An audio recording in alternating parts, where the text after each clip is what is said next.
Assembly నుంచి మరి ఈరోజు కార్యదర్శికి ఒంట్లో బాలని చెప్పి వెళ్ళిపోయారు.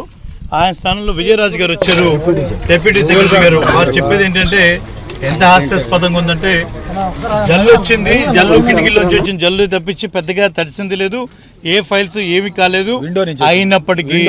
అయినప్పటికీ చిన్నదైనా సరే మేము మీడియాకి అది కూడా చూపించామని చెప్తా ఉన్నారు. మరి మీడియా వాళ్ళకు ఉన్నటువంటి హక్కులు ఏంటో, రేపు మీడియా వాళ్ళకి అది ఎత్తి చూపించేటువంటి బాధ్యత ఉందో లేదో మీరు కూడా నిర్ణయించుకోండి.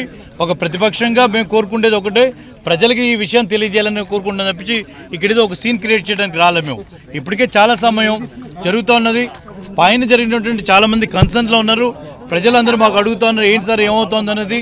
ఆ విషయం మీ ద్వారా మీడియా ద్వారా తెలియజేయాలని చెప్పి మేము ఇక్కడికి వచ్చాం. మిమ్మల్ని ఎలో చేయరట, మేము ఓన్లీ ఎమ్మెల్యేల వరకే ఎలో చేస్తారట. అక్కడ జరిగింది ఏం లేదట, జల్లు కొట్టిందట, అంతేదట. ఆ జల్లు కొట్టడానికి కిటికీలు అంటే కనీసం జగన్మోహన్ రెడ్డి గారి రూమ్ కి కిటికీలు లేనటువంటి పరిస్థితి. అక్కడే అన్ని నీళ్లు వస్తే మిగతా చోట్ల ఏమై ఉంటుంది అనేది ఒక్కసారి ఊహించుకోవాలంటేనే భయం వేస్తుంది. Anyhow it is up to the government to say to bring the truth facts into the public అన్నట్టు అనేది it is up to the government. Assembly జరిగేటప్పుడు జగన్మోహన్ రెడ్డి గారి ఛాంబర్ లోకి అందరూ ఛాంబర్ అలౌ చేశారు. ఈరోజు అసెంబ్లీ జరగనప్పుడు ఎందుకు మీరు అలౌ చేయట్లేదు? ఎందుకు జరగనప్పుడు ప్రొవిజన్ ఉందండి. మేము ఉన్నాక అసెంబ్లీలో ఉన్నప్పుడు